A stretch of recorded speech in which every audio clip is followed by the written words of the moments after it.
Well, members, before I call the next speaker, can I put the question that I should have done at the end of Mr Foss's speech, and that is, the question is the motion be agreed to. The Honourable Bill English. Mr Speaker, well, it was an enthusiastic speech, but almost all of it was wrong, actually.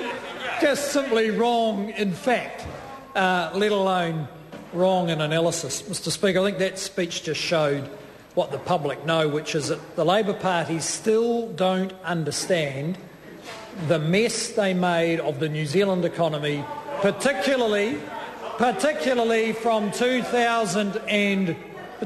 2004 onwards. And while the earthquake is a very significant and humanly tragic event, it is not going to knock this government off course in rebuilding and rebalancing this economy to some kind of sustainable, strong growth that raises incomes, raises people's opportunities, and in this case now assists with the rebuilding and reconstruction of Christchurch. Just a few things on which Mr Goff was wrong. I'm interested in this rapidly developing theory from the Labour Party about skills shortages in Canterbury. Apparently their skills strategy anticipated the earthquake. Apparently, if you have the right kind of plan, it includes things like the earthquake. There are going to be issues about getting sufficient skills in Canterbury, but I think the story of skills development in the next 12 months will reflect what's happened in the past. Back in 2006 and 2007, there were skill shortages because we were in a housing bubble. There was massive increases in debt, massive increases in credit. New Zealanders were paying an awful lot of money for houses, building lots of new ones, all off the back of foreign lent money. And it's turned out with the global financial crisis that wasn't sustainable.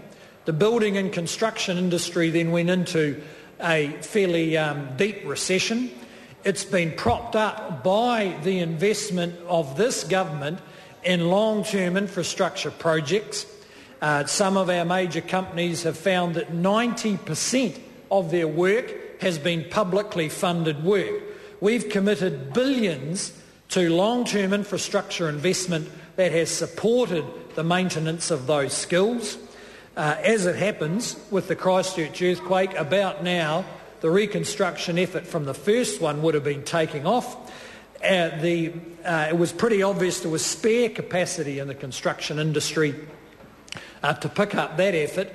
Now that we've had the second earthquake, which according to Phil Goff we should have anticipated, it is likely that in 12 months' time all that spare capacity in the construction industry has been taken up, including all the thousands of people who've been made redundant from it over the last 2 or 3 years, and we may be back into skill shortages.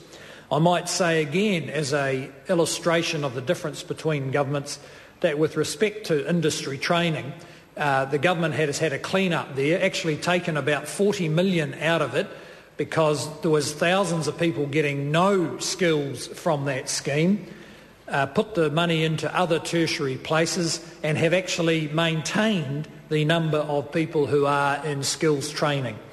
So that's how that picture is going to unfold. But Mr Speaker, it is part of a longer-term approach the government has taken to rebalancing the economy, and that is reflected in the budget policy statement.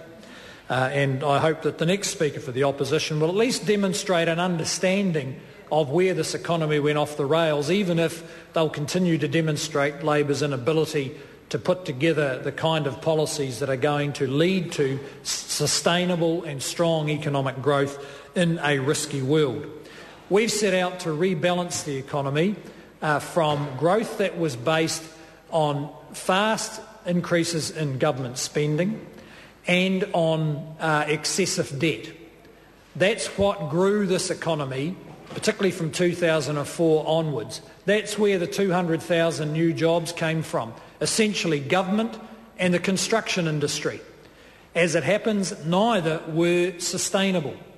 And that is why all our policy for the last two budgets and for the next one will be focused on shifting people and capital and resources into savings and investment and exporting, and holding back on the growth in consumption, the growth in the housing market and excessive growth in government. That is how we will get sustainable jobs. That process is being assisted by relatively high commodity prices, well, in fact, very high commodity prices. And it is, unfortunately, there's been some headwinds in the process, being the Christchurch earthquake would be an obvious one, and another would be the ongoing relatively high New Zealand exchange rate, particularly against the US, the euro and the pound. So, Mr Speaker, we intend to continue with that plan. And the government has taken a pretty broad and considered approach. In fact, we have picked up a number of the better policies that the previous government had in place. We've continued, for instance, to increase the investment in research and development, just as one example. On the other hand, we've discarded other policies. We do not believe in an ineffective public service with very large back office costs. We've shifted the focus to very effective frontline services and reducing the back office costs. All of this has to be seen in the context of a New Zealand which is among one of the most indebted countries in the world, where private sector debt, household debt and government debt has given us a proportion of total liabilities to foreigners that puts us up with Spain, Portugal, Greece and Ireland. And so the focus of economic policy over the next 12 months has to be to absorb the effect of the earthquakes, both of them, plus the fact that households in New Zealand are grappling with reducing their debt and increasing their savings, and that has meant a flatter economy, flatter economic growth than was expected. We need to deal with both of those adverse circumstances without increasing our liabilities to foreigners, because that would increase New Zealand's vulnerability to all the kinds of problems we see playing out, particularly in Europe, but to a greater or lesser extent all across the developed world. So we can't put our long-term health as an economy and our long-term stability as a community at risk. At the same time, at risk by taking short-term decisions that will push us in the wrong direction. So, Mr Speaker, the government has said a number of times that it does intend to absorb the effect of the earthquake in the initial stages through increased debt. That is unfortunate. Our overseas debt levels are already high. The government on its own, and its own balance sheet, can absorb that, but we don't want it adding to New Zealand's total vulnerability. And then we will work to reduce that debt over time, and we'll do that in a fair and balanced manner. And Mr Speaker, I think most New Zealanders understand those circumstances, because the things we are dealing with as a country are exactly the same as they are dealing with in their homes, in their community organisations and in their businesses. And that is that we all have to cut our cloth to suit the new circumstances. We have to reduce debt. It's what the government's doing. It's what families are doing. We need to be careful with our spending. It's what all organisations are doing, what businesses are doing, what families are doing. It's what the government is doing. And we have to take a long-term view to see our way through these adverse circumstances that have arisen, I'd have to say, a good deal more frequently than any of us might have expected. So, Mr Speaker, the government is staying on course. The same issues that mattered before this earthquake matter now. The long-term structural weaknesses of this economy that were exacerbated in the last 5 or 6 years still have to be straightened out, and the people of Canterbury want us to do both things at once.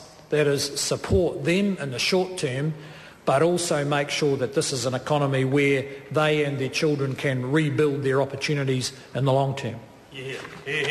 The Honourable David Cunliffe. Mr.